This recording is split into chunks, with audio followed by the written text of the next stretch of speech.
Topping today's news, a man shot to death on the tiny island of Bimini and an off-duty police officer shot and left in serious condition. While the F&M supports the Port Authority as regulators, they do not support a rate increase in electricity on Grand Bahama, and the Small Business Development Center assisting 83 female entrepreneurs.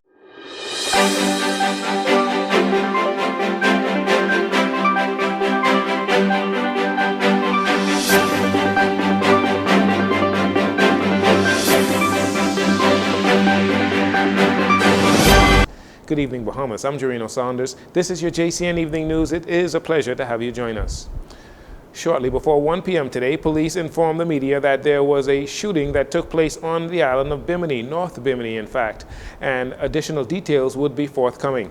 Unfortunately, a half hour later, the police informed that the victim had succumbed to his injuries on scene and becomes the 80th homicide victim for the year. Police on Bimini are very aggressive into their investigation. It is early into their investigation, but it is a small island and they have a good chance of finding the shooter very soon. Here in the capital, off-duty police officer. He is shot and hospitalized following a shooting incident that occurred in the early morning hours. Initial reports reveal that the officer heard multiple gunshots fired in his direction around 1 a.m. while driving on Gladstone Road near Bellot Road after patronizing a local restaurant. After experiencing pain in his upper body, he realized that he had been shot and he notified 911. Emergency medical services were dispatched and transported the officer to the hospital, where his condition is currently listed as serious.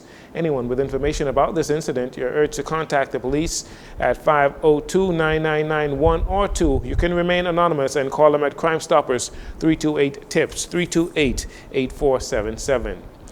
A Supreme Court judge on Tuesday granted $20,000 emergency bail to the 21-year-old corrections officer accused of conspiracy to commit murder. Justice Neil Brathwaite heard the bail application 1 day after Chief Magistrate Roberto Reckley remanded Shantae Taylor to prison.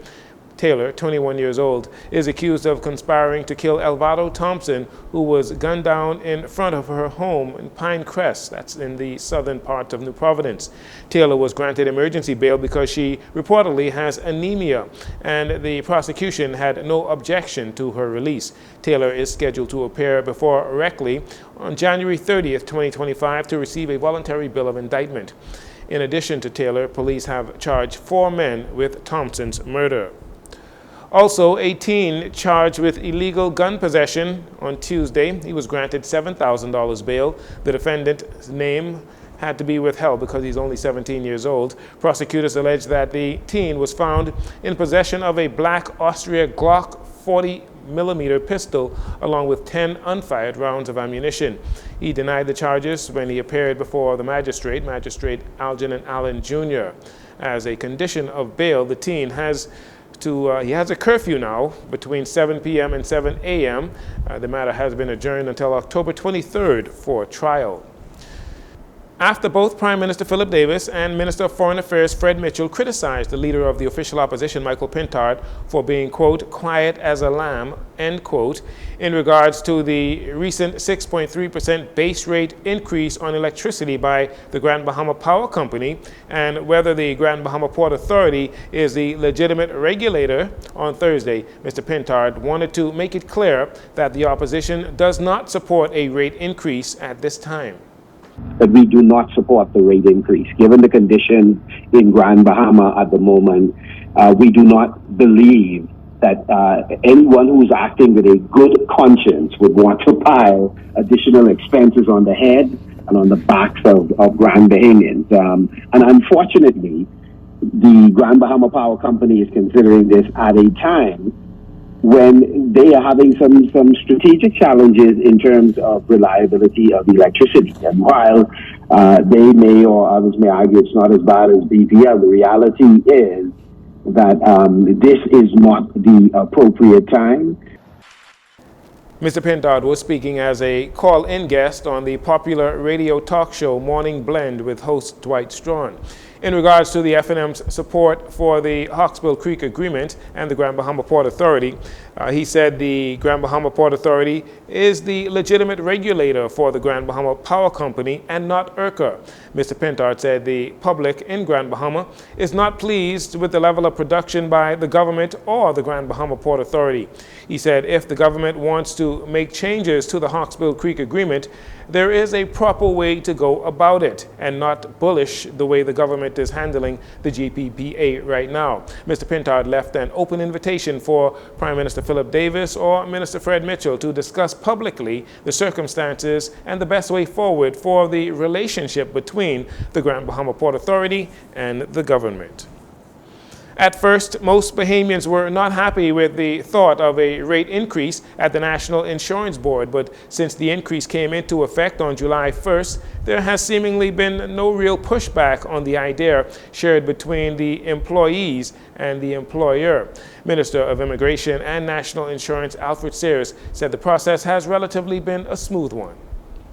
The preparations that they made in terms of their IT system to receive and accommodate the adjusted rate. It's been reported to me by the chairman that that has gone well, and I've also spoken with the director and gotten a very positive feedback. Despite the fear that some people may have about the Social Security network being eroded, Minister Sears insists that benefits of the national insurance are extremely important to many Bahamians. Between the benefits and the assistance, NIB disbursed about $240 million. So that was a lifeline for thousands of Bahamians. So unlike a tax, which goes into the consolidated fund for the entire country, NIB is a safety net for all of us. That was Minister of Immigration and National Insurance, Alfred Sears. And finally, in this segment, after 83 female small business owners received more than $604,000 in grant funding from the Small Business Development Center, the SBDC, on Wednesday, executives revealed that they have now dished out over $30 million in funding for businesses owned by Bahamian women through the 2024 Women Entrepreneurs Initiative. Felice Bethel, Deputy Director of the SBDC, revealed that they have now assisted over 2,000 women.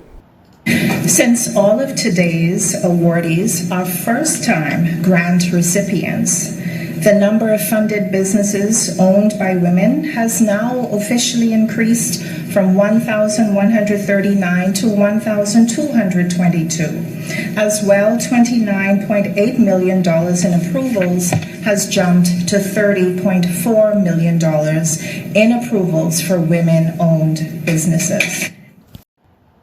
The Small Business Development Center Executive Director Samantha Roll was proud of the fact that of the 83 women, there were 34 recipients from Grand Bahama and the Family Islands. Spouse of the Prime Minister, Mrs. Anne Marie Davis, was also in attendance, and while not disregarding or dissing the men, she said more women need the opportunity to excel. When women are empowered, they are able to pursue paid, stable employment. Poverty rates decrease, we have food insecurity decreasing, and we have stability in the nutrition that she gives her family and her children, and the overall wellness of her family increases. And this is why I'm here today, because I'm overjoyed. I'm not knocking the men.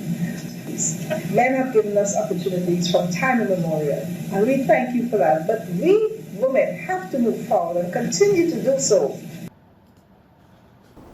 Among the 83 recipients were chefs, educators, entertainers, and fitness experts, among the other sectors. You're listening to JCN News. We'll take a break here. We'll be right back after these commercials.